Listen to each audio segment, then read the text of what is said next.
So I was in Afghanistan with the Special Boat Service, and yeah, we were out on a job. It was pitch black, and as we came through the door, basically he just opened fire. One went straight through my neck, shattered my spinal cord, removed the spinal column. It was lights out for me. Don't get me wrong, I'd love to not be paralyzed. Shit, I would give fucking anything not to be paralyzed. Yeah, no, I wouldn't change it for the world, because the things I experienced has made me who I am today. Toby Gutteridge, what a unique story, an absolute hero. Sadly, while serving for the S.B.S, which is Special Boat Services, he was shot in the neck, leaving him paralysed from the neck down. Toby's had to overcome very dark thoughts and even suicidal moments. He now has written a book called Never Will I Die, and he's also got a clothing brand called Bravery. Toby is a very unique person, very special person, and I was honoured to interview him on my podcast at Woodbury House. I believe you're going to find this story compelling, inspiring, and his mindset is incredible. Be happy, never content. We are here again, another week of my podcast, the Stephen Sulley Study. Everybody knows that I like to study very, very successful people. I wasn't a very successful person at school, but I do regard myself as a bit of a go-getter. And the way I get motivated is by connecting to people that have gone through adversity, they've had challenges in their life, they've had successes.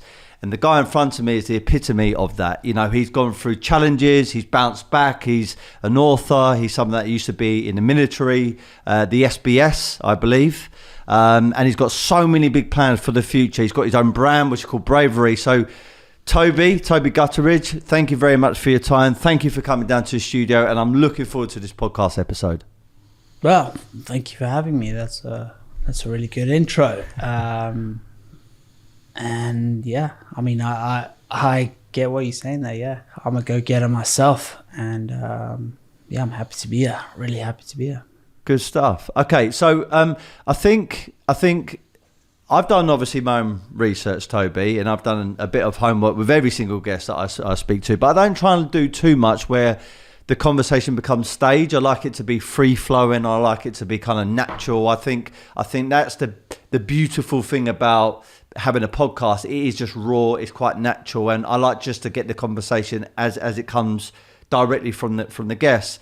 So talk about your background, and also the obvious, which is, you know, you was in the military, you was at a very, very high level, SBS, which I believe stands for the Special Boat Services. Is that correct? Correct. And then obviously you had an injury, you got shot in the neck, and obviously left you paralysed. And before I sort of jump to that moment in time, let me ask you, why did you join the military?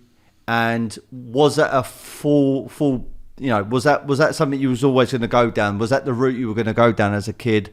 Or was it something that by chance you just stepped into? Well, short answer, no.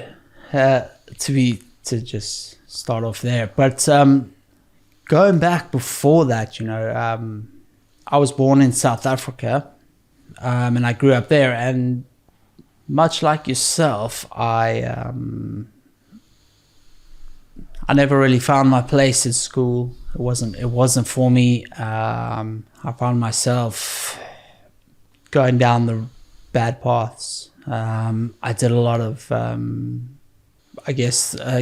things when I was a kid. I grew up, I didn't know where I was going. I was quite lost as a child. I didn't have great sort of parental figures, so I didn't have that, that kind of, I guess, comfort of your parents looking after you and guiding you through your childhood and giving you that knowledge. I was just sort of lost, and didn't know what I was doing. So, you know, my peers were, bad people who weren't favored in society, you know, troublemakers. And I found myself just, in that circle of people. And school had no interest. I just had no interest. I was drinking a lot as a kid as well. You know, I was taking drugs. crime, all these sort of things, and I just had this feeling I was meant for more, There was this feeling in my stomach that I was meant for more, but I had to go get it myself. And I just woke up one morning and I was like, I've had enough of this. I can't do this. I'm either going to end up dead or in jail or, I don't know, on the streets somewhere. So I looked around, I couldn't join the South African military because it's just pants. It's just rubbish. So my parents were English and I started looking further afield, and I started looking at the British military, and I thought, what's the hardest, gnarliest thing out there that the British military can offer? And at the time, the British Royal Marines was supposedly, the ultimate challenge. 99% of people need not apply, and all these slogans. So I was like, bosh, okay, that's what I'm gonna do. Let's see if I've actually got the minerals to do it. So I packed a backpack and literally just had enough money for a flight. I quit my job and got on a plane literally the next day. When's the next flight? And came over to the UK. Yeah, I landed at Heathrow and was like, right, okay, cool, what next? Which was pretty intense, for a 19-year-old. I thought, I can handle anything. So when I got to Bristol, I rented a 1-bedroom flat, studio, or just a room. It was just a room basically in quite a rough part of Bristol, really, really rough part. Council estate, it's the only place I could afford. And because I wanted to train during the day, to get fit enough to join the Marines, I took the night shifts at Tesco's, stacking shelves. So I was working it was like 9 till 3 in the morning, and then 7 o'clock I'd go and train. I managed to get enough money from that I'd pay my rent, and the rest I just put into a gym contract, which was this kind of community gym. It wasn't like anything fancy, it wasn't no David Lloyd or anything. It was just some community gym that you paid, and started training. Just training during the day, working during the night. And that's kind of really the start of my journey. And then went down the careers office, went down the Marines career office, which was pretty intimidating. Had to catch the bus in or walk into Bristol town centre, and just walked in there. This arrogant, cocky 19-year-old. I want to join the Marines. And I had this sergeant major look at me and go, okay, mate, calm down. There's a process. There's a process here, and that was the start of it. And well, I can tell you this: there's not many 19-year-olds that I know who've lived in another country. Sulley had this epiphany moment and thought, you know what, I need to do something with my life. And I need to now jump on a plane, go to another country, join another country's military, and basically start stacking shelves in a supermarket to get a bit of money and press on with my life. And just rewinding what you said there, if I may ask, so just to understand a bit more about the culture and the surroundings that you were involved with back in the day in South Africa, you mentioned about the drinking, the drugs, and also the crime. If I can go into it a little bit, I mean, what type of things were you consuming, taking, and what type of crime was you getting up to? So in South Africa, it was a bit of a funny time in South Africa because it was still that changeover from sort of the apartheid, white supremacy. And you could get away with a lot of things. And drugs and things like that were and still are pretty freely available. You know, it's not hard to get hold of stuff. And drinking is, you know, no one cares if you're underage or not. Well, it certainly was when I was, you know, that sort of 16 to 19 years old. No one cared. So, and we also have like the local, you know, sort of township areas where you can get anything you want. Shebeens, which Shebeen is like a off license. You know, you can get anything. And so I started drinking, and drinking is obviously that gateway to, then you start on marijuana and you start smoking, you know, hash and weed, getting hooked on that. And then from there, it just escalates. You know how it goes. From there, I started then taking Class A drugs, moving into, you know, your cocaine.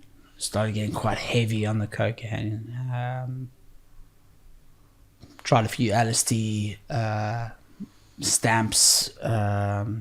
That was probably, I mean, ecstasy was always, you know, going out to nightclubs, ecstasy, stuff like that. I mean, I don't think there was anything I didn't really try. Probably the only thing I didn't really get into was heroin or crack. You know, I never went that far. But I did know that it was freely available to me. And yeah, it was just that sort of lifestyle. And then once you start taking that, I started getting into a bit of crime. Theft was always on the cards.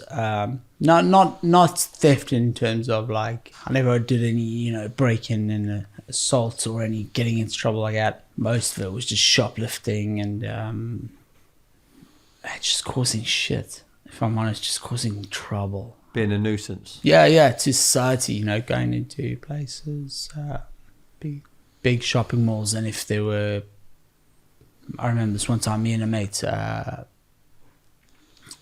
you know, off our heads, went into a massive sort of shopping mall, and it was Christmas time, and they had these, you know, as you're walking down the main sort of shopping mall, inside they have these displays in the middle sometimes. Christmas, they had a big Christmas tree and these fake presents under it and a big teddy bear, stuff like that. But they had these massive teddy bears, and we just thought, fucking, we're gonna, you know, just run in there and see if we can take these out. But they were so huge. I'm talking about the ones that are like 10 foot tall, massive teddy bear, you know, and just because you're off your head, you know, jumped over the little railings they have around that and picked this teddy bear up. Just started running towards the exit, you know, that sort of stuff. And obviously you get tackled by the security guards, and that's you, and then they call the police, and so on and so forth. So yeah, I ended up doing stuff like that, a lot of scrapping, nightclubs, getting arrested. Outside nightclubs, ended up getting arrested for weed, for holding.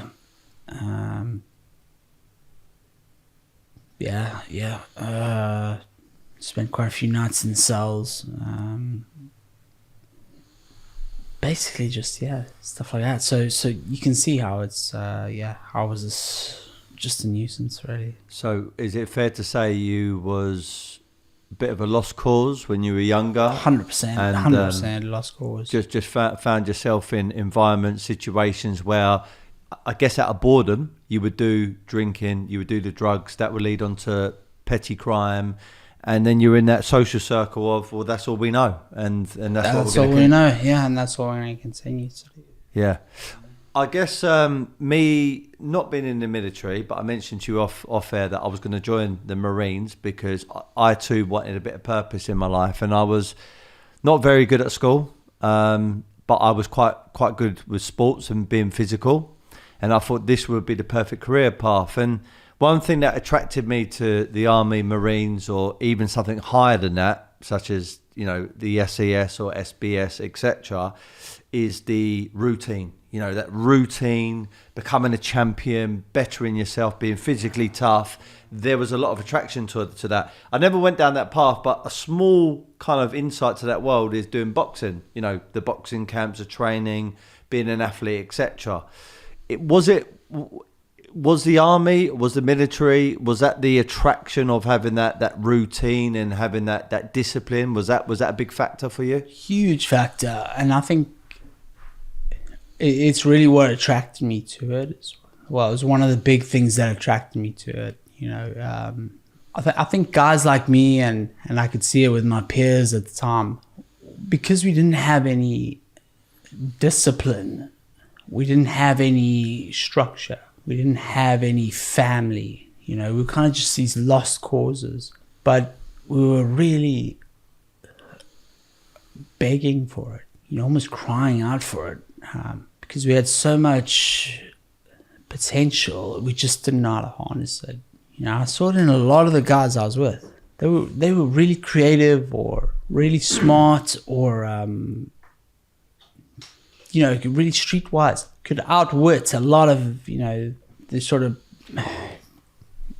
I guess, the smarter people. They weren't stupid or anything like that. They just lacked that sort of purpose and discipline, you know, that routine. And I was lucky enough that the military just sort of, popped up on my radar, and it just called out to me, It just really called out to me. So I was like, bosh, that's what I'm doing. And like I said, you know, once I started focusing myself, my true potential started really coming through, you know, it really started to shine through. So yeah. You're right about that. The military has those things. Yeah. I mean, a friend of mine used to, funny enough, the guy you saw in this painting, he's got a very, very successful family, billionaires from Brazil, and he had a bodyguard. And I started speaking to his bodyguard, who was French. Could speak perfect English. Really, really lovely guy. I'm still in contact with him today. And he was in the French Legion. French Foreign Legion. Yeah. And he said to me once, he said, the good thing about joining the French Foreign Legion is no matter your past, it's you start from a blank canvas, and they will bring the very best out in you. And the moment he said it, I mean, I had Woodbury House, and I was never going to sort of just change career paths, but it just sounded so appealing the way he said it, because again, not being so smart at school, things like that resonated with me, because it's almost like you're in this family, and they could physically make you tough, resilient, and they were the characteristics and traits that I believe that were important to me at the time. And I think that me and you probably have got that same sort of like common ground. Yeah, there. You're right there, Steve. I think, it's exactly that. You know, and I know some guys who joined the Marines, and then went on to the S.B.S. And then I'm talking about a friend of mine in particular. He actually then became an officer. Then he left the British service, and then he actually went and joined the French Foreign Legion because he just wanted to start again, you know. And he then went. He's now an ITU nurse. He's actually an ITU nurse and back in the UK. But he's got a fantastic history and. But you're right. It's those characteristics. You've already got certain traits, and it's just about the military just knows how to bring the best out of you. Yeah. With those traits, you know, you've already got them. They just know how to harness it, and you go from there. Really. Yeah. I think so. S.B.S. Who Dares Wins has been a program that is, for good or for bad, has highlighted certain characteristics and certain things in the military.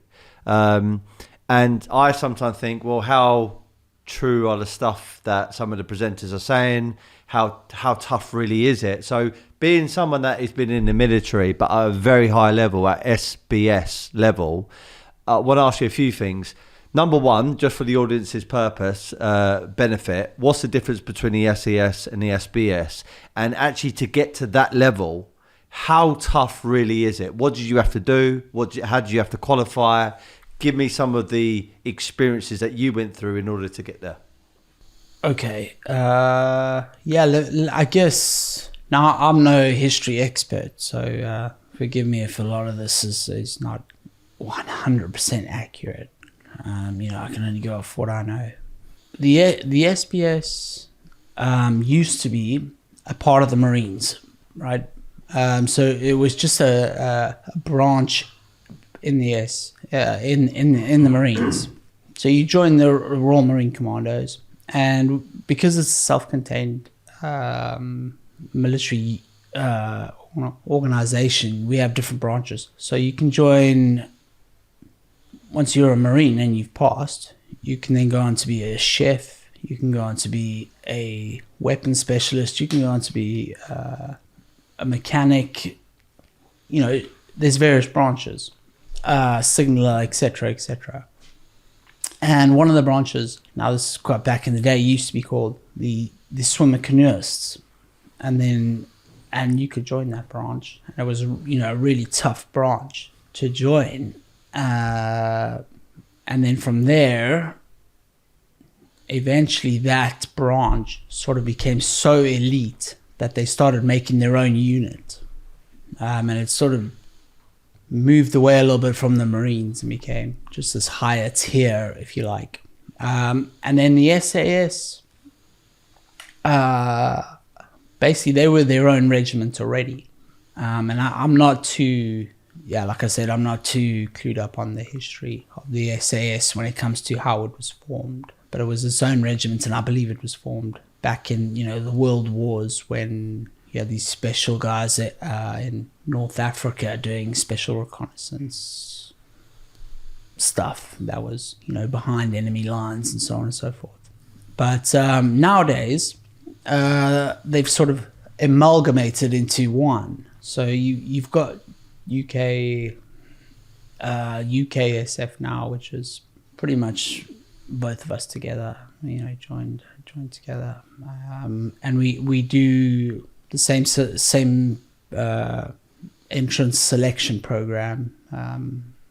So whether you're gonna go to the SS or the SBS, we all do the same training. You have to go through the same selection process. You all start on day one, and it's only when you've passed and you've sort of gone to higher levels, then you can sort of deviate into whether you want to be part of the SBS or part of the SS.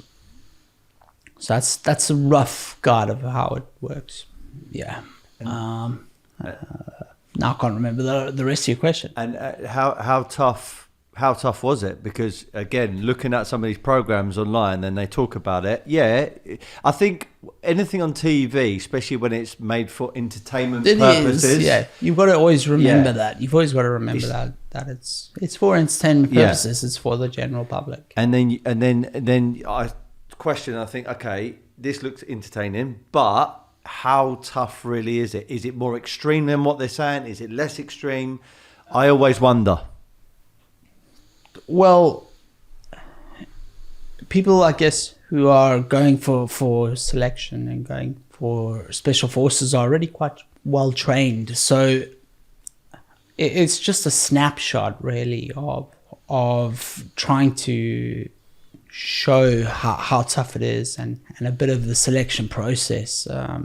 But for sure, I can categorically say that, the real thing is much harder, and is a lot more grueling, partly because it's a lot longer. What you're seeing, I think, on the shows are quite, like I said, it's a snapshot. It's quite short. It's narrowed down so they can fit everything in. The actual process is a lot longer, and obviously I can't tell you how long, but it's a lot longer. So each of those phases you probably see on the telly are a lot more extended, and they do a lot more training in those those scenarios that you see on telly. Yeah, so it's a lot more tougher, and it's a lot more grueling, and you've got to be made of tough stuff. But you have to be in the military already, so you kind of know what to expect. It's just stepping it up a notch, you know what I mean? Yeah. It's not like on telly where they're civvies, you know, they're coming from civilian life and just being thrown into this, you know, really tough, grueling program. So yeah, I mean, it is hard, but yeah, the real thing is going to be a lot harder for sure. Was there ever a moment when you're going through the selection process where you thought to yourself, I'm just going to give up, this is so difficult? Or was it always, I'm going to crack on with this, I'm going to make sure I overcome it?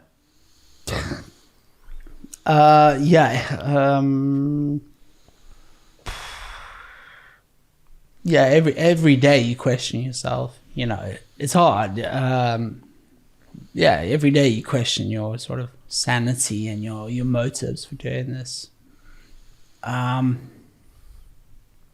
But you know, the other side of that is, inside me I always had this passion, you know, this burning sensation to be the best, keep going, keep pushing yourself and see what my actual limit is, you know.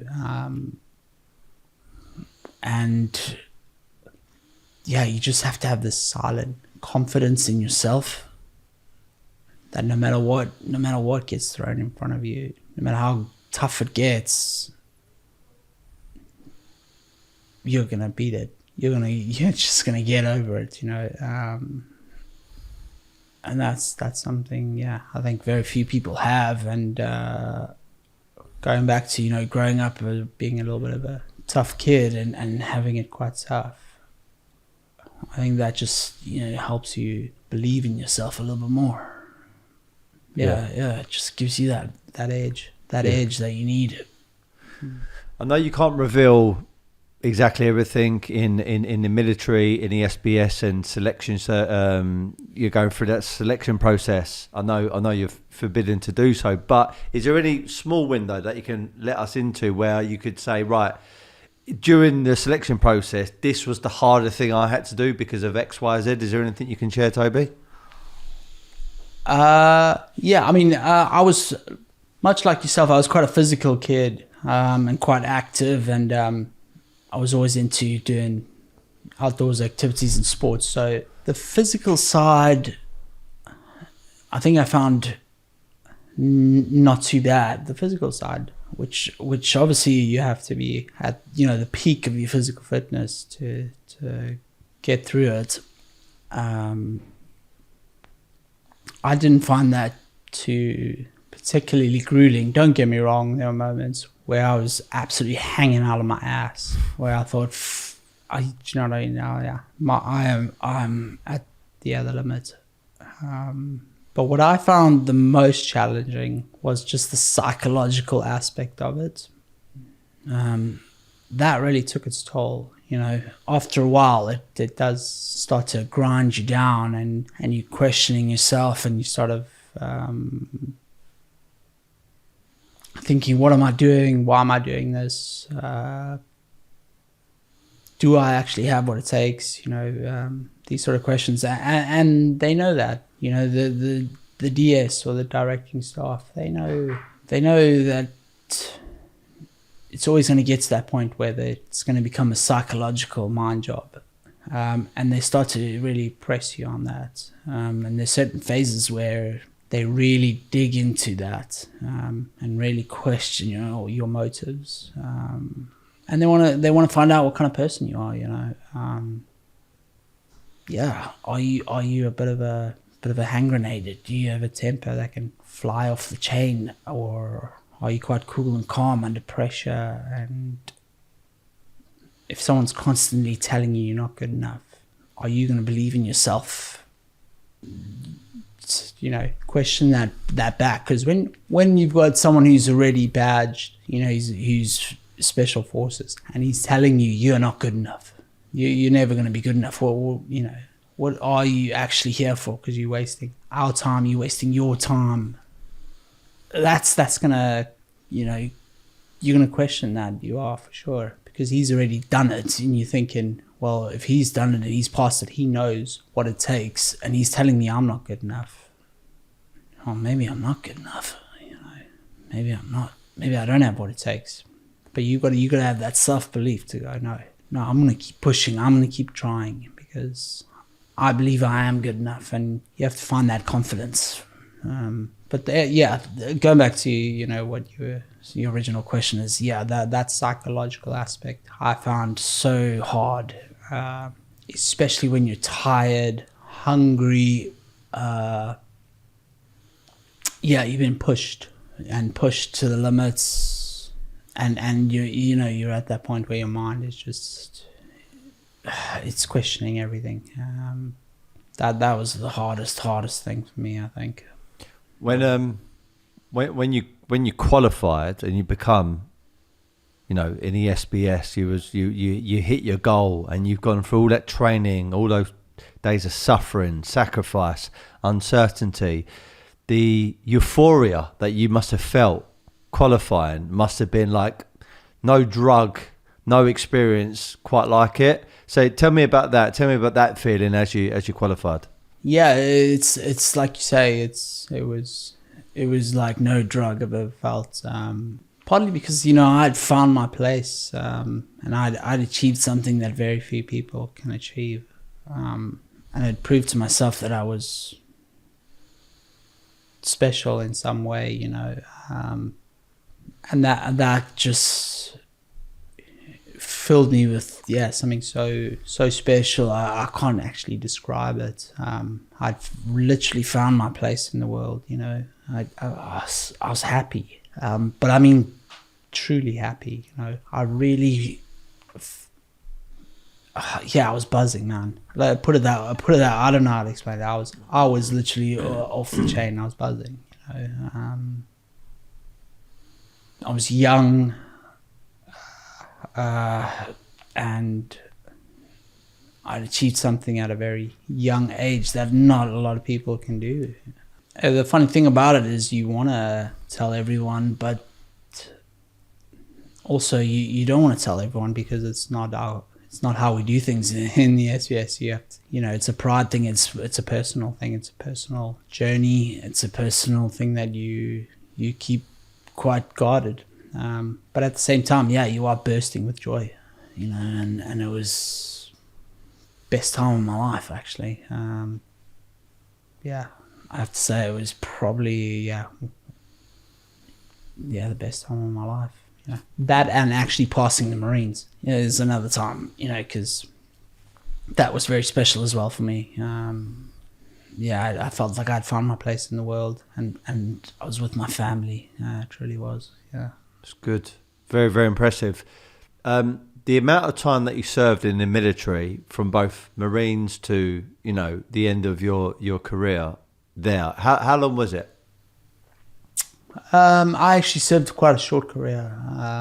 I joined at a young age, and I pushed myself very quickly to go up the ranks. So in total, you know, I only did 4 years in total, which is really, really short, especially to get where I was. It flew by, I have to say. It was really short. So I can't say, I had an amazing military career. Unfortunately, it was cut short. I would have liked to have carried on. You know, I think I would have done quite a long time in the military. I think I probably would have, if I'm honest, I probably would have gone officer and pushed myself a little bit harder. And who knows? But I was very suited for it, I have to say. You know, I was very suited for it, and I was without blowing my own trumpet, but it's what we call a flyer, I guess. Someone who's doing very well in his career, but as you can see, you know, life sometimes throws you a curveball, and you have to adapt. You have to you have to adapt. But, And I know you served time, done touring in Afghanistan. Was there anywhere else that you went? No, if I'm perfectly honest. Afghanistan. I did 2 tours of Afghan, one of the Marines, and then when I was badged, I wanted to go straight back out. So I went straight back out on ops. Yeah, which in hindsight, if I could go back, I probably would have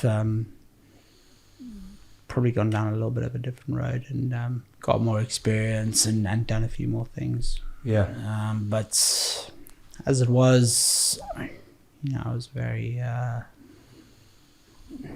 quite a bullheaded kind of guy, and I was always jump feet first, and I wanted to get stuck in. I didn't do all this training just to do other things. I wanted to be on ops. I wanted to be on operations. I wanted to be in the thick of it. That's why I joined. I wanted to experience life. I wanted to see what was out there and what it was all about, what military combat was all about. I know it sounds quite immature and silly because there's nothing funny about war and there's nothing funny about horrible things, but in general I just wanted to experience life, and that was part of life. Yeah, it's part of life that not a lot of people get to experience. People like Ross Kemp, people like the media, journalists have gone out there. We as citizens and also people that take an interest in it have just got to see that world just through that lens, and it gives us a very, very small snippet of what you guys and also females go through, in combat and conflict in different parts of the world. Afghanistan, again, I'm respectful enough to know that you won't be able to tell me all the finer details. I fully get that. But as a broad spectrum, I mean, was it as dangerous? Was it as violent? And was it really like a war over there? Was it really that bad? Or was it was some of the bad parts really highlighted by the media and there was a bit of a narrative there? No, I think it was as bad as it was highlighted, and you'd only know that if you went to Afghan. That it was it was pretty horrific, if I'm honest. The tours I was on were brutal. They were brutal, and I lost some good friends, really good friends. It wasn't funny. It wasn't it wasn't walk in the park. No, it was horrible. It was horrible. We would be able to, we were going out on patrols, and it was constant.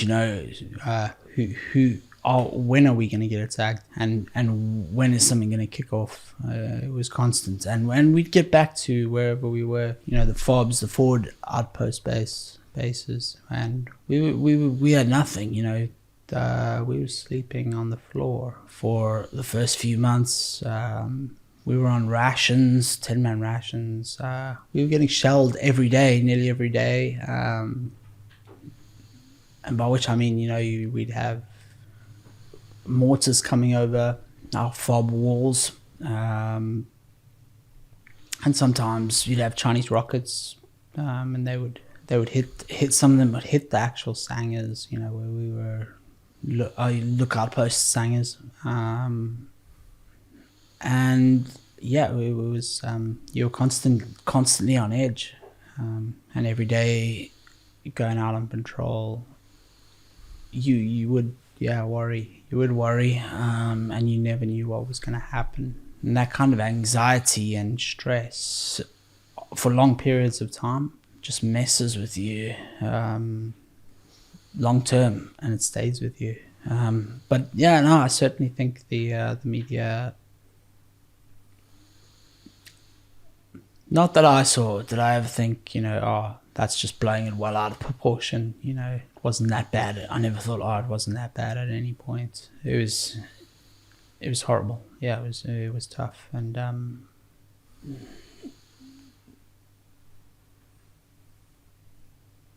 yeah, I wouldn't. War is not for the weak-hearted. It's horrible. It's horrible stuff. I know you've touched on a few things already, and obviously you've gone through your own challenges being out there. But the things that you saw, Toby, again, I'm not asking you to reveal specifics, but you must have seen people get almost blown up, shot, killed. Even the innocent people, maybe women, children over there who are locals that were getting caught up in it. Friends, I mean, you know, I lost my nans in the last few years, yeah, but they were both like 95, 97 years of age. And you kind of, it's very sad, but you kind of sit there and go, they had a great life. They died of almost natural causes, and it was kind of their time. They were nearly hit 100 years of age. But when you're seeing a friend who's a young male or female, whoever, and they suddenly get hit by something, stray bullet or a lucky shot, or they go over a mine or something like that, and you lose them, you think, that was way before their time, man. Like, way before the time. Does that ever haunt you and trouble you? Yeah, it does. Yeah, it does haunt me. You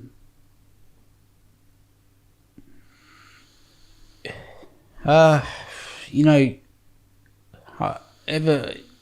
even growing up in South Africa, with the crime and death was always something that was always there for me. It was always in the newspapers growing up. It was always, you know, about this hijacking or this crime, and so I knew death was always part of life. You know, it's inevitable.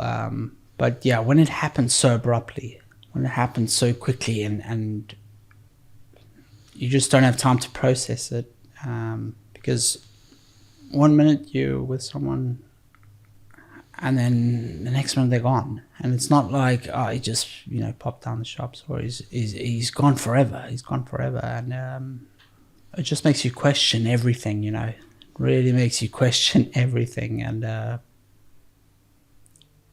yeah, it's a scary thing. It's a scary thing, and it's this funny mood. It's this funny mood that kind of comes over everyone. Obviously, at the moment, you know, when you're in a firefight or you're in that chaos, you're just thinking about your job and your role, and surviving and keeping your mates alive, and doing what you were trained to do. It's when you get back and to the fob or wherever, and there's that lull, and then it just doesn't seem real. You know, it just doesn't seem real. It's almost like you think you're in some sort of Twilight Zone or in some sort of movie. It's hard to actually grasp the reality of it. But you have to, and it sticks with you. It sticks with you forever, and you just live with it. But it's a horrible, horrible feeling knowing that person is just gone forever. You know, when they should have been, still around, and you know, it's a tough thing to deal with. Because these people as well, I mean, like when you got friends or loved ones, it's almost a bit like your friends, almost everyone's friends to each other, fills a void a little bit, which is like they make you laugh, they make you feel better about yourself, they make you step up, you know, they bring something to your life which is valuable, and that's hence why they're your friend or your loved one. But the moment that they are gone, it's almost like that void is now empty, and you kind of miss that thing. It's a bit like me and my nan, you know, she used to always be there, have a bit of a joke and banter with me, and now she's gone, and there's nothing that can really replace that. But again, going back to your scenario, I mean, some of your friends must have had wives, children, and, you know, it's not only they're gone from your life, but they're also gone from theirs. And do you ever sit there and just like miss them and actually feel quite depressed about it? Yeah. I'm still actually very close with some of the friends I lost. I'm still very close with their parents, and their friends. They're civvy friends, you know. I still stay in contact with a lot of people. But you're right, you can't replace it. you just got to keep going forward, I guess, and you just got to keep living. I guess try and honor their memories by fulfilling your life and doing what's important to you, and you kind of honor them in that way. If that makes sense. Yeah. You just try and remember them and be a good person for them. You try and be as best a man you can for them, and hopefully do them justice. Live for them, if that makes sense. Live the life that they wanted to live. Something along those lines. But it's horrible. Yeah, that's good mindset to have, Toby. Talk about your own injury. Yeah. So my reading, Afghanistan, got shot in the neck. That's right. That paralysed you. I don't know. I just read paralysed you. I don't know every aspect of that, so I'd love to hear it from you. And broad stroke again, I mean, can you remember where you were? Can you remember the feeling? Can you remember the feeling afterwards? Kind of talk to me as much as you can about that scenario. Okay. So I was in Afghanistan with the Special Boat Service, and we were doing operations just in Afghanistan and various places in the country, and we were out on a job, and I remember getting ready that evening, because we were, it was a night op, and getting all my stuff together, and every time you're getting prepped to go out on the ground, I guess you're never really thinking, oh yeah, this could be it, this could be the moment. So I was getting prepped and getting all ready, and we went out on the ground that night, and we got to the target, and the door where we were stacked up on was it was locked, and we decided we weren't going to use explosives to blow in entry. We decided to we were going to kick the door in just in case there were civvies on target and children, etc. So that kind of gave our position away, if I'm honest, which is pretty, that's why usually we would use explosives. You blow in and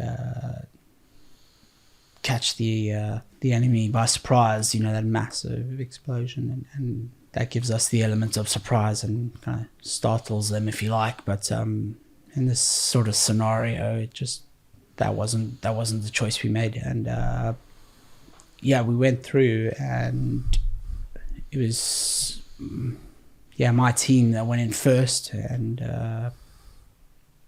unfortunately they were sort of, I guess, ready for us, and it was pitch black, and obviously we have MVGs and we got all the kit to see, but they don't. The Taliban was they're just normal soldiers, I guess, and he was crouched down in the corner of a room, and as we came through the door, basically he just opened fired in the general direction, in the general vicinity, and it was a big burst of rounds that kind of sprayed up the wall, and I caught it up. One went straight through my neck, and the other one actually, the second round, bounced off my Kevlar helmet and ricocheted off, which would have killed me instantly. But unfortunately, that first round went straight through my neck and hit smack dab into my spinal cord. Shattered my spinal cord, removed the spinal column, and came out the other side, really. I just went straight down, straight down to my knees. I almost just flopped. It wasn't, it was lights out for me. It was nothing traumatic in terms of, I wasn't conscious. There wasn't screaming. There wasn't any shouting. I literally slumped forward, if you can think of just someone just switching you off. Like if you think of a puppet with strings and then someone just cuts all the strings, that puppet just slumps into like a ball on the floor. And it was that, just that, bang, out, gone. And my mates had seen enough death to know that was instantaneous, because, that's when when it switches off like that, that's when oh shit, that's not good. Because believe it or not, if someone's shouting and screaming, at least they're alive.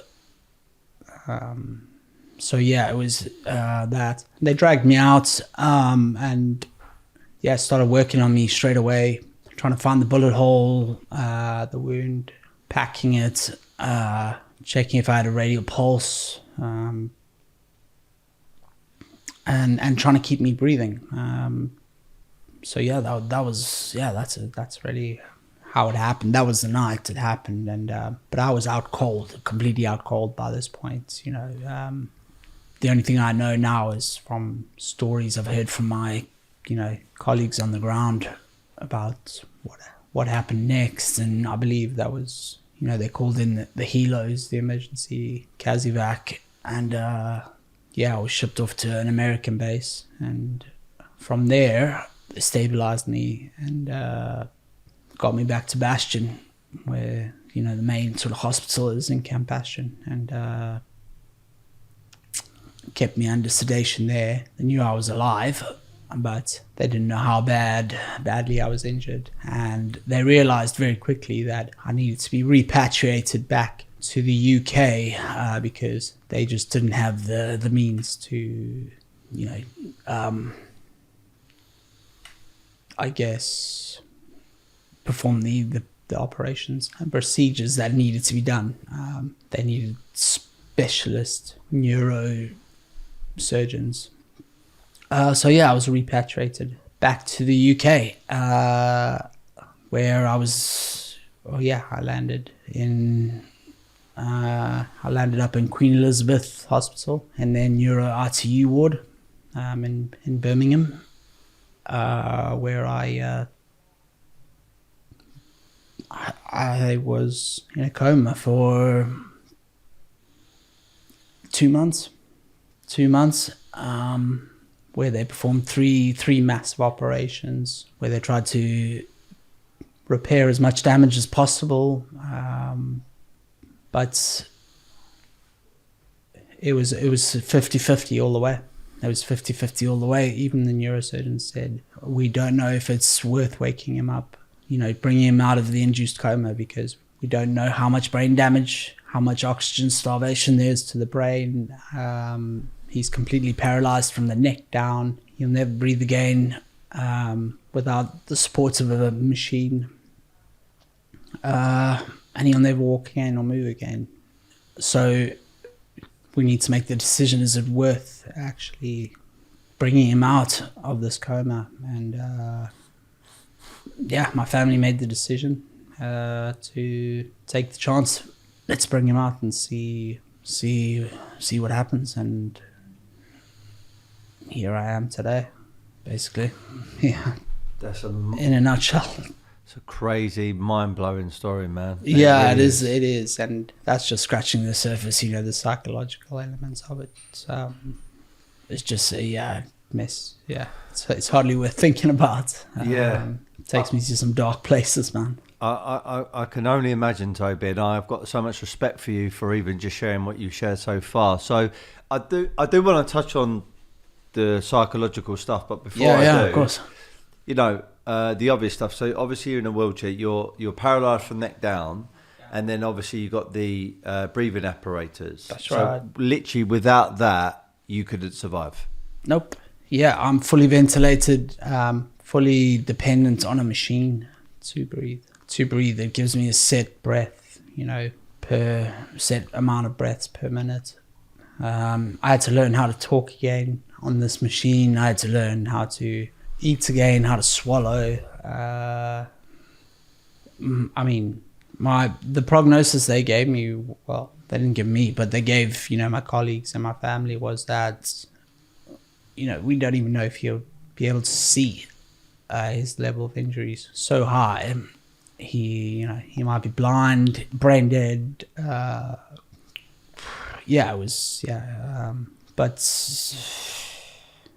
here I am today.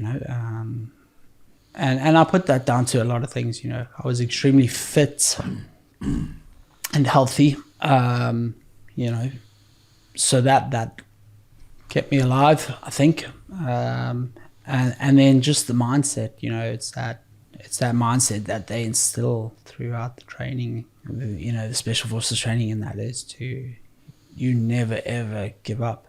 You just never ever give up. And somewhere in that coma, I believe I was asked that question over and over again. Just let go, Tobes. Just let it go, man. But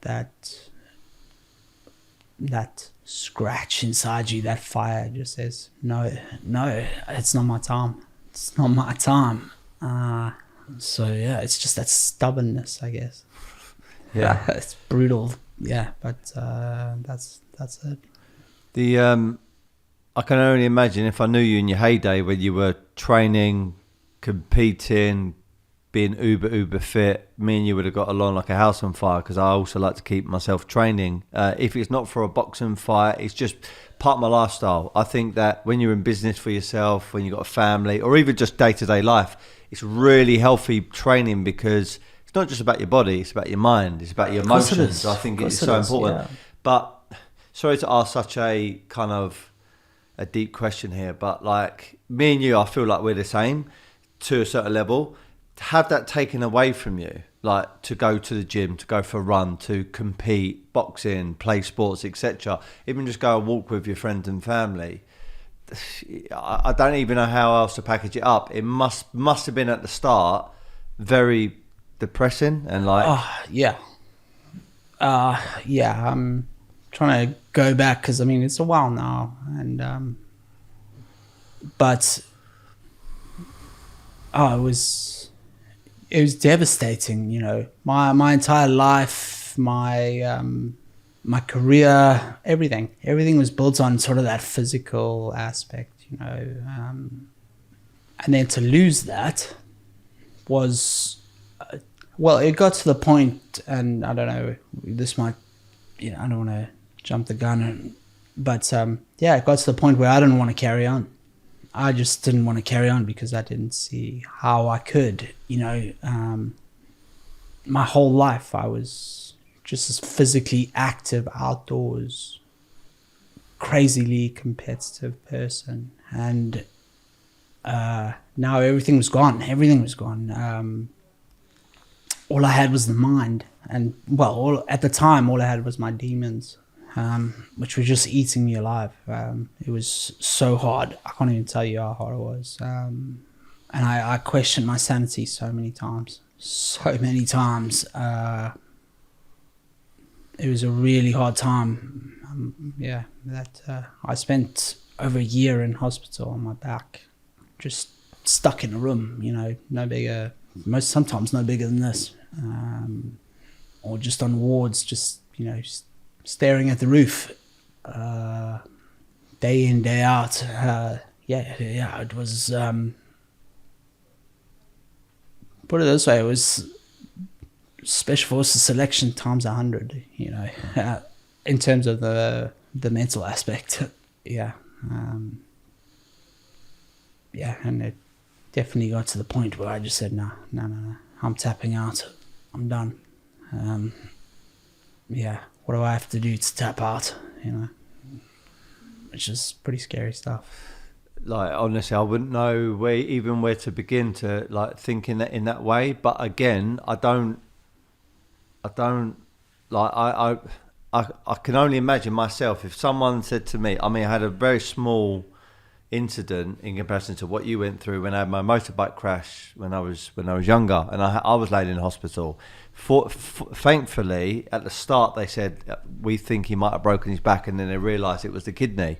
And lucky enough, because it was the kidney and not actually my back, I managed to still be here today. I've still got permanent injuries, but they're nothing like yourself. And if someone took away the gym and stuff like that, you probably would have suicidal thoughts. And so suicide, that was on your mind. But also at the same time, I mean, without making a joke about it, you are paralysed. So how would you even go about trying to commit suicide, because it's almost impossible? So you're in this it's very very good question. That's a very very good question. But there are and because this is how serious I was, that I actually spoke to a lot of surgeons and lawyers and psychologists and various other people in the NHS and so on and so forth about how, because suicide, or assisted suicide in the UK is illegal. So yeah, you can go to France, Switzerland, and do it that way. But the problem is then anyone who assists you getting there is also sort of, I guess, in the legal firing line. Anyway, there was a loophole, which I found out. Because I'm permanently ventilated and this machine keeps me alive, I, as a human being, and because I'm sound of mind, I have the right to refuse to be treated, I have the right to be refused medical treatment. And they class this ventilator as medical treatment. So you know how like Jehovah's Witnesses and things like that, they can refuse medical treatment that keeps them alive, like drugs, etc., etc., because that's a human right. And I have the same rights. All I had to do was prove that I was not clinically insane or depressed or anything like that. And then I have the right to refuse medical treatment. And this machine is classed as medical treatment. So I can refuse to have this ventilator treating me. And in which case, yeah, I would die. So basically, that's how it would work if that makes any sense. Yeah, it does. Does that make sense? Yeah, for so sure. If I said, I can go to hospital and ask to have this ventilator switched off. Wow. And if they wanted to do it obviously in a as humane way as possible, they would just, drug me up to my eyeballs and then switch it off. They wouldn't just switch it off and watch me suffocate to death. They would obviously sedate me, put me back probably into an induced coma, up the doses of these strong anesthetics, like morphine and stuff. Yeah, and midazolam and various others that are used to, sedate, heavy sedation, to the point where, your heart and everything would probably stop, and then, just turn the machine off. I want to ask you just one more sort of so question. It is possible, yeah. Okay.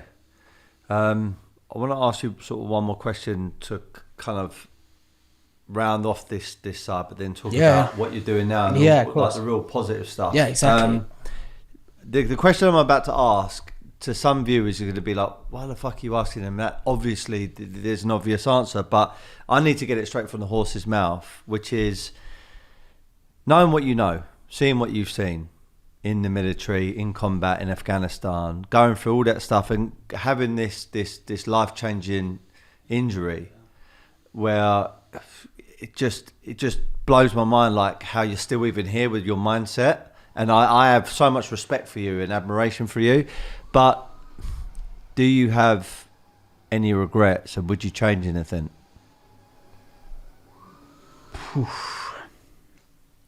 That's I mean, I do get asked that quite often, and sometimes I'll say one thing, and then other times I'll say another thing because, you know, I'm only human at the end of the day. But in general and overall, no, I wouldn't change it. I wouldn't change it for the world. Don't get me wrong, I'd love to not be paralyzed. Shit, I would give fucking anything not to be paralyzed. Just to have one more day of being able to run or swim or just, you know, there's so many things I could say that I would want. But yeah, no, I wouldn't change it for the world, because the things I experienced has made me who I am today. It's made me actually a stronger person in general. Yeah, it's been a tough fucking road. But what doesn't kill you makes you stronger. And I truly believe that. Now, I'm not saying if someone came to me now and said, oh, I can fix you, do you want to be fixed? I'd say, no, I want to stay paralyzed because, you know, it makes me a better person and stronger. No, of course not. I'd want to be fixed straight away. But would I go back and change my experiences? No, I wouldn't. Not at all. Yeah, for sure. Okay. So you obviously got your own brand, you've got a book coming out, you've got a lot of things that you dedicate your life to, which is serving and helping the younger demographic and appealing to the younger audience and kids and deprived people, etc. And I think you're a real testament to the fact that doesn't matter what happens in your life, there's always a silver lining and there's always an opportunity where you could take the very, very best out of your scenarios, no matter how bad they can be. Like how have you converted your mind from suicidal thoughts and actually processing the possibility of turning off that machine to, no, fuck that, I'm Toby, I'm here for a reason, and I'm now on this mission, this is what I'm gonna do. How did you switch and pivot? Yeah, so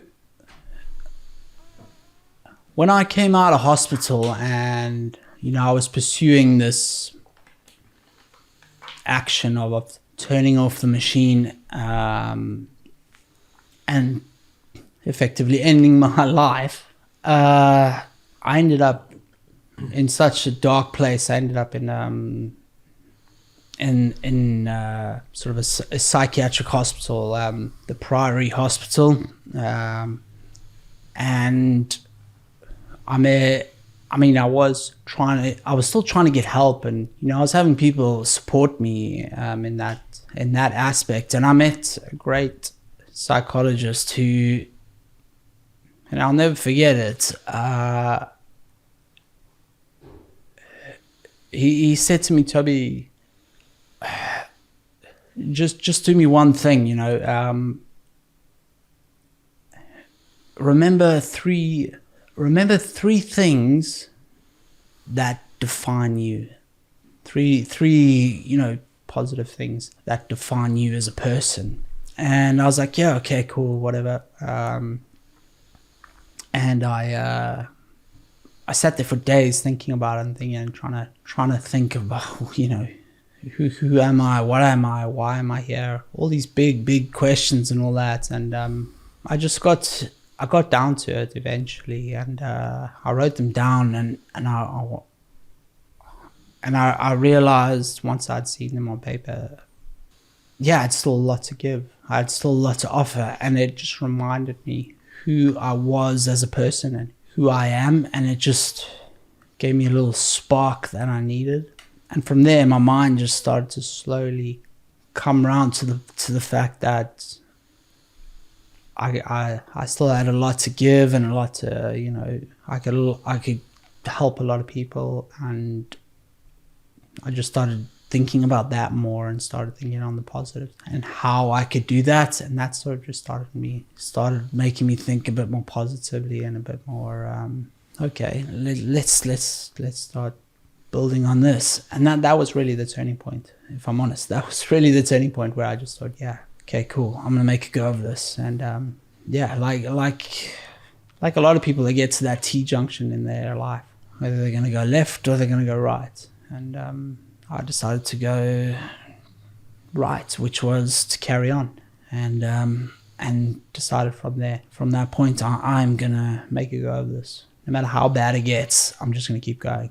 I'm just going to keep going no matter how fucking tough it gets. And no matter how many illnesses and chest infections and fucking bad days I have. And no matter how many times I look at people and see them in the gym and see them running and having fun and touching each other and, hugging their partners and their loved ones.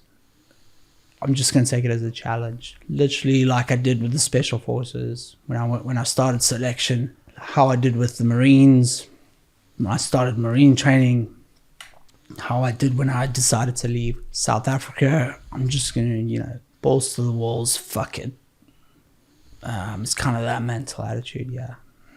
I'm just going to keep going. Until eventually, my heart just stops or, whatever comes. And the support, so you've had the psychiatrist there, which clearly they aided in your thought processing, channeling your mind. Yeah, I'm really not afraid, Steve, to say that, the mental aspect to it. Mental health is so important, and these guys know what they're talking about, and, mental health's a big thing at the moment, isn't it? Yeah, very much. And having your mind in the right place is so important. So, getting the right support, and it's nothing to be embarrassed about. Of course. It's absolutely nothing to be embarrassed about, to be able to talk to people. Even talking to you today is for me, is like psychotherapy. It helps me. It helps my state of mind, It's Yeah, that's good. I'm glad I can assist, and I feel honored. You are, honestly. I'll go away from here thinking about things, and I'll process it tonight. And it might be a tough night, but it's good to get it off your chest and air it and talk about it. Absolutely. So 100%, it's all about that. And so you had the professionals around you. Yeah, I had the professional. Friends and family, clearly. But what about the military? How supportive were they with you after your injury and being paralysed? I think there were some problems. There were some stumbling blocks, and I did fall between the cracks quite a bit, because I don't think anyone in the military had really had this type of injury, and it was quite complex. There were lots of spinning plates, lots of groups involved, and it was quite hard for who was taking control and who was taking lead in supporting me. I had the S.B.S.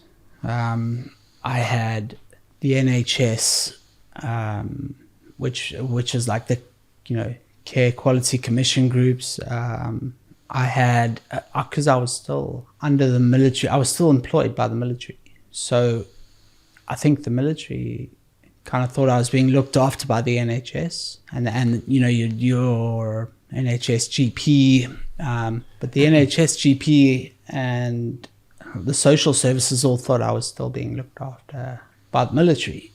So, you know what I mean? I was kind of stuck in the middle there, falling between the cracks. No man's land. Yeah, no man's land, yeah.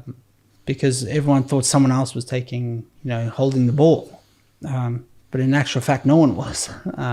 So when I came out of hospital, I was massively falling between the cracks, and I wasn't getting the support through no one's fault of their own. It wasn't the military's fault or the government's or the NHS's fault. It was kind of unprecedented times, unprecedented sort of injury. This was unique, and getting everything in place took a lot of time.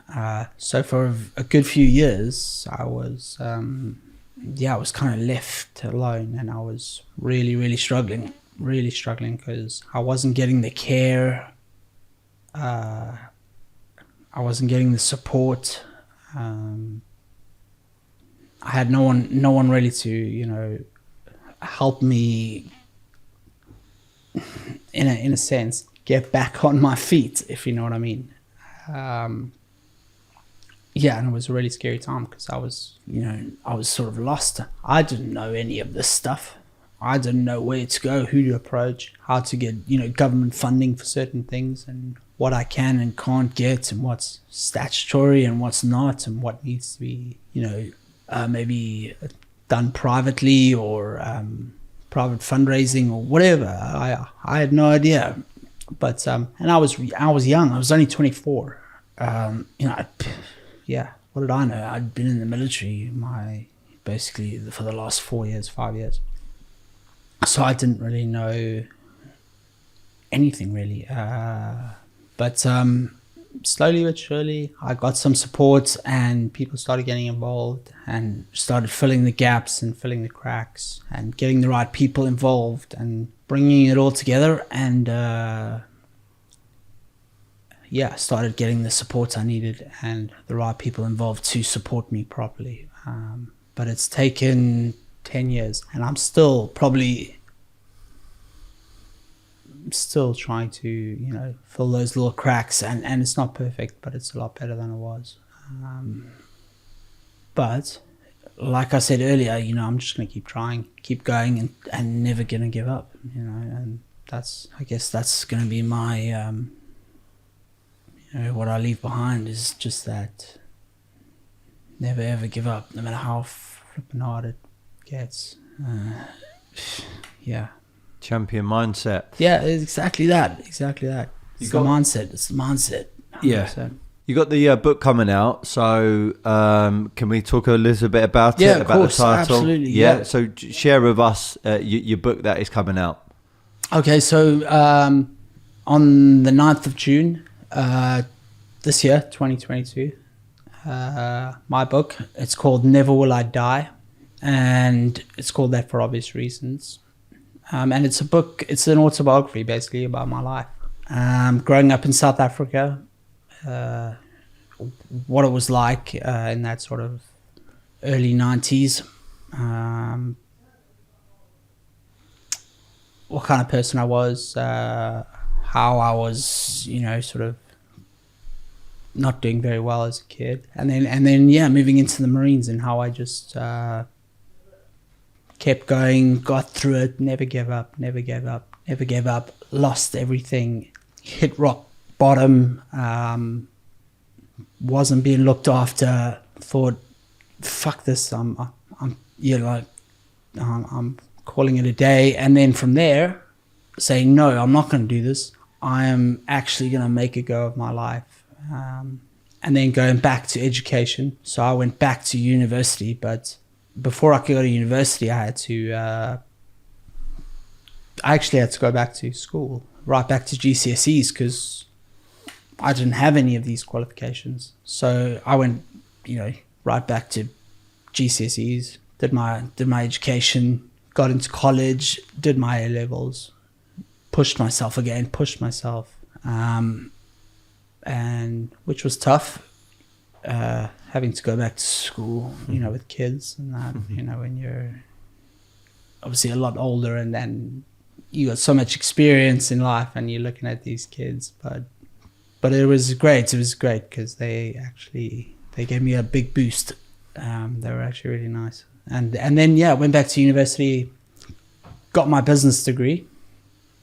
So got a first class honors degree. Congratulations. Which took a lot of effort, and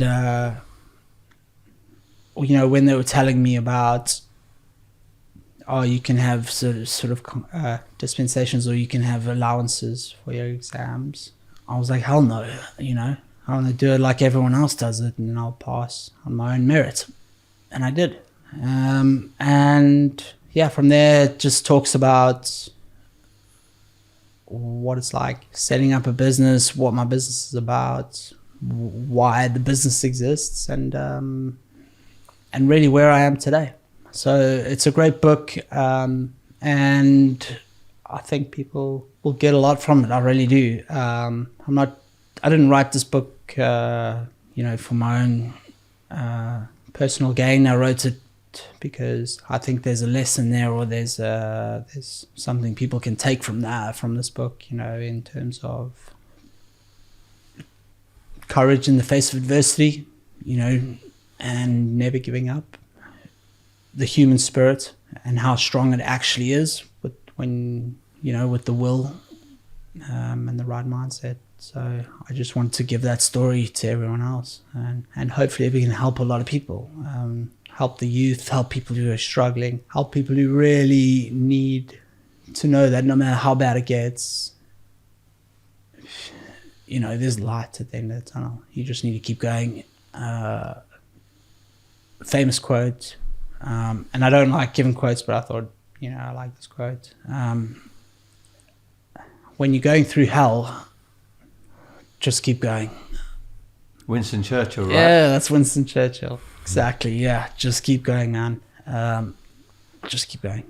So that, and I've actually, the title, I came up with the title because when I was a kid and I was doing stupid shit, like, I was going to go do a backflip off a bridge or something, or I was going to, do some, on my dirt bike, I was going to go and do some crazy gnarly jump or something. I'd always say to myself, when that fear kicked in, or when I was like, oh shit, should I be doing this? I'd always just say to myself, never will I die. And then I just, I'd do it. And sometimes, don't get me wrong, I'd end up hurting myself pretty bad. But it always just gave me that push to, go and try things, get out there. And so, and now I've got it tattooed across my chest as well. So a massive big line on my chest. And it's a big saying for me. So it's kind of my little saying in life. Mantra. So, it's my mantra in life. Never will I die. It reminds me of a book that I'm listening to at the moment, which you're going to know this guy, David Goggins. Yeah, that's right. You can't hurt me. Yeah. He's very similar to that kind of mindset, that kind of mantra. Anyone like him? Anyone like that who's kind of really inspired you, like personal development gurus? I'm sure if I think about it long and hard enough, there's lots of people who have influenced my life along the way. But I just kind of, I believe in myself. Self-motivated. Yeah, I'm self-motivated, mate. So I don't need all these people, telling all this motivational stuff. I kind of just believe in myself. That's good. So your brand, Bravery. Yeah, that's right. Bravery. It's an extreme sports brand because it's what I was into. Motocross, surfing, bungee jumping, been out there, skydiving, done it all. Growing up in South Africa as well. It's a massive outdoors lifestyle, but I wasn't into conventional sports. I've always been into, those underground sports, I guess, and sports that aren't sort of mainstream. And because when I was paralyzed, I knew I would never be able to do those things again, but I wanted to stay in that industry. I wanted to sort of stay in that culture. So I thought, well, better way than to, start a kick-ass brand that not only has a wicked message in terms of bravery, being brave, never giving up, but sort of, combine it with extreme sports, which is really cool because you can learn a lot from extreme sports. Just like boxing, you can learn a lot from it. It's pushes you out of your comfort zone. You got to look at that, look at it from a discipline sort of angle, and all these things. So your sports in general, and it just combines nicely together, with the message of bravery. So I thought, cool. Let's try and start this. Started my business degree and just trying to build this company. It's very small at the moment. It's only a small little brand, but I love it. And I think I said it to you earlier. It keeps me out of trouble, mate. Because it keeps me out of trouble because I know even being paralyzed, I know I can still get up to mischief. So. It's great. It's a great thing to be involved in, and you can, I guess, we're on Instagram at Bravery_UK. If anyone wants to check it out on Instagram, and then the website, we've got a cool little website where you can buy our merch, and hopefully it'll get a little bigger in the next coming years, and that's www.bravery.org.uk. If anyone wants to go and check it out there. And it tells you all about me, my journey, how the brand started, what it's aiming to do, what it inspires people to do. It's pretty cool. And your goals for you, the brand, books, doing other things to inspire people in the future, what is your 5, 10, 15, 20-year plan? Have you got one, or is there anything that is coming up in the calendar? This year, I mean, obviously with the book launch, I'm planning to do quite a lot of PR stuff. I've got a few different podcasts lined up, and I'm just going to be talking about everything we've just been talking about, the human spirit, that courage in the face of adversity, trying to overcome things. I've got a few things coming up. I'm actually, there's a BBC program coming up soon, very soon, in the next coming weeks. I can't say the exact date yet because I don't think it's been announced. But there's an episode on there where I'm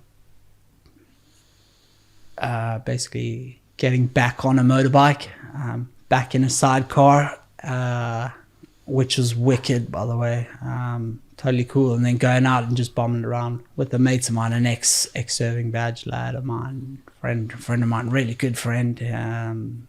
So that's coming out soon. I think it's called, it's called The Speed Shop. Guys want to check that out. It's pretty wicked. And then, I just want to build the brand this year. Build it up, try and see if I can get a bit of traction off the back of these, the book and the program. Try and build this brand and then get out to youngsters. Try and inspire kids and try and do a bit more. See if the brand gets a bit bigger. Incorporate more into the brand. More extreme sports gear, and just try and spread that bravery message. I guess that's really it for the next couple of years for me. Meeting guys like you, and I don't know, just networking, man. Just getting out there and trying to push the boundaries, push the limits, see how far I can take this. Well, no doubt with the more podcasts coming up, with your book being released, that's right. with the BBC stuff, I mean, you're going to be inundated with requests, no doubt, Toby. And I'm actually humbled and thankful that I was one of the first people to get you on the podcast and talk about your journey, because it's very inspiring. Yeah, that's the first one. Yeah. All right. Well, I'm honoured, mate. Look, people that have gone through adversity, depression, anxiety. I mean, there's extremes, which I would say you're probably in that category, because how many people have been shot in the neck and then obviously can't walk, can't play sport anymore and can't breathe without assistance. But then you've also got, and I'm a bit embarrassed to say it, days I will go through a shit day. But then the reason why I'm embarrassed to say it is because listening to your story, I'm thinking, well, why am I feeling a bit sorry for myself? I've got someone like Toby who has defied all odds and he's pushing on and he's doing really, really successful things. But the advice from someone who's gone through something really extreme like you have, or someone who's just a normal person but has a bit of a low day, what's the advice you would give to people to overcome uncertainty, anxiety, depression, fearfulness? What's the kind of traits that you've learned over the years that you could share with the audience? Well, first of all, my injury, it's extreme and you could look at it that, but I think it's important for people to know that everyone's personal mental journey and sort of troubles are, it's all relative to the person, right? I don't know, mine to me is tough as hell and da-da-da-da-da. But someone else who is just having a bad day, it's all relative. That could be just as bad as what I'm going through. It really can. It really, really can.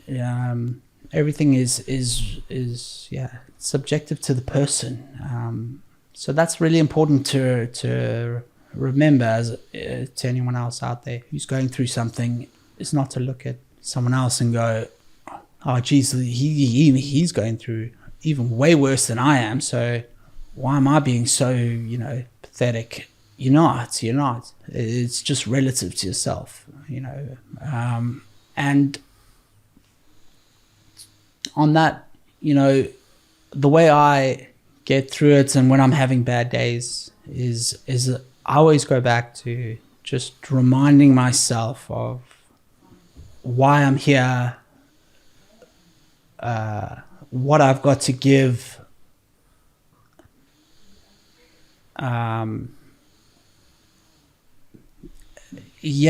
looking at those three things I was always told to remember, those three key elements of who I am and why I'm here, and just keep it small, and just go back to your roots and remember who you are, because I think inherently everyone's a good person, and if they just try and remember that they're a good person, and no matter how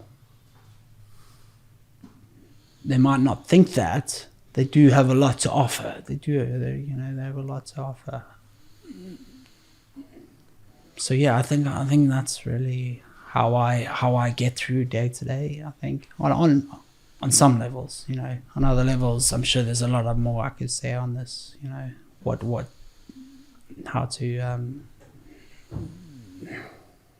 help people, but I'm not a professional. All I can do is give my personal experiences, and that's life is beautiful. Life is so amazing, and just being a part of it, is a privilege. Is a privilege in every single sense. So whenever you're feeling really shit, just remember that.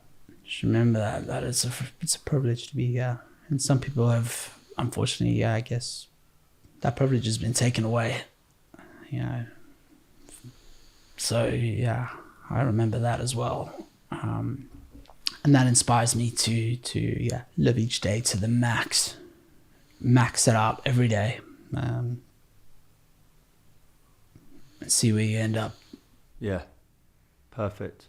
We've already plugged the book. Yeah, we got the book, Bravery, and everything else that you're doing. Where can people find you specifically?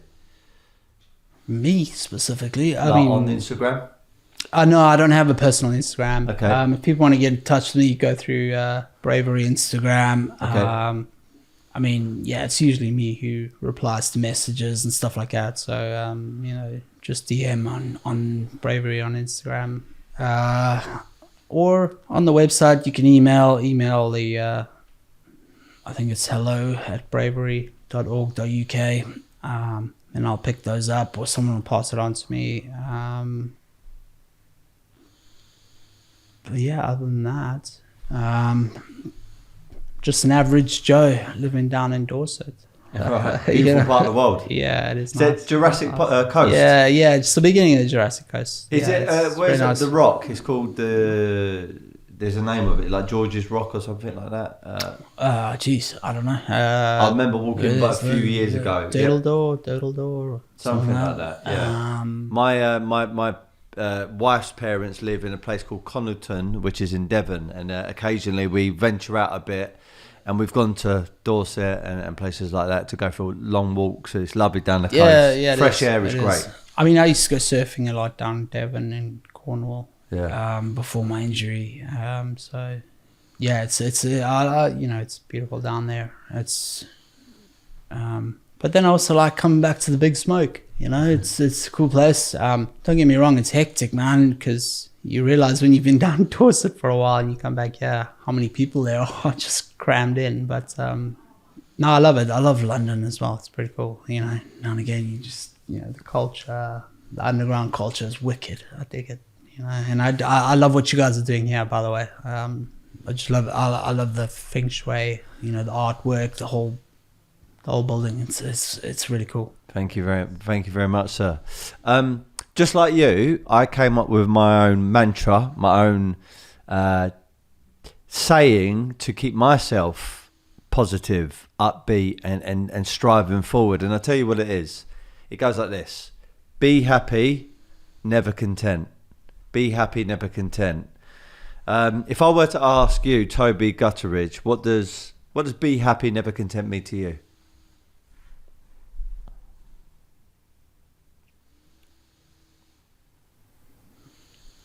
Yeah, it's like two different. It's, you know, be happy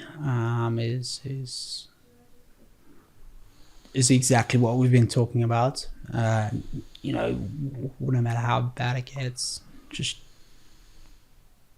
be happy and enjoy life, because I always say it's a privilege to be here. It really is, and enjoy what you've got. You know, and then never content. Never be content with what you've got. You know, always try and strive for more. Always, you can always improve. No one is useless. No one is worthless. You can always get better. It doesn't matter where you are in life. It doesn't matter who you are in life. You know, if you want something bad enough, you go and get it. You know, you've got to have a hunger. You've got to have a fight inside you. And a belief. And if you put all that together, I think you can't go far wrong. You know, you're going to end up in a damn good place. Yeah. That's what I think what it means to me. Yeah, I totally second that. Thank you so much for your time, Toby. It's been an absolute honour, privilege, and I've been blown away with your story. I'm hoping that everyone else has really enjoyed this. Please follow Toby via Bravery. Look out for his book that comes out in June. Hopefully there'll be a part 2 maybe in the future where we can talk about the successes of your brand and your book, etc. I look forward to seeing you on TV as well. No doubt that's going to happen. And if everyone's been enjoying this episode, please comment, share, like, all that good stuff. And remember to be happy, never content. Thank you for your time. Cool. Thanks, guys. Thanks, Steve. Really appreciate it. It's been great. It's been an honour, mate. Thank you.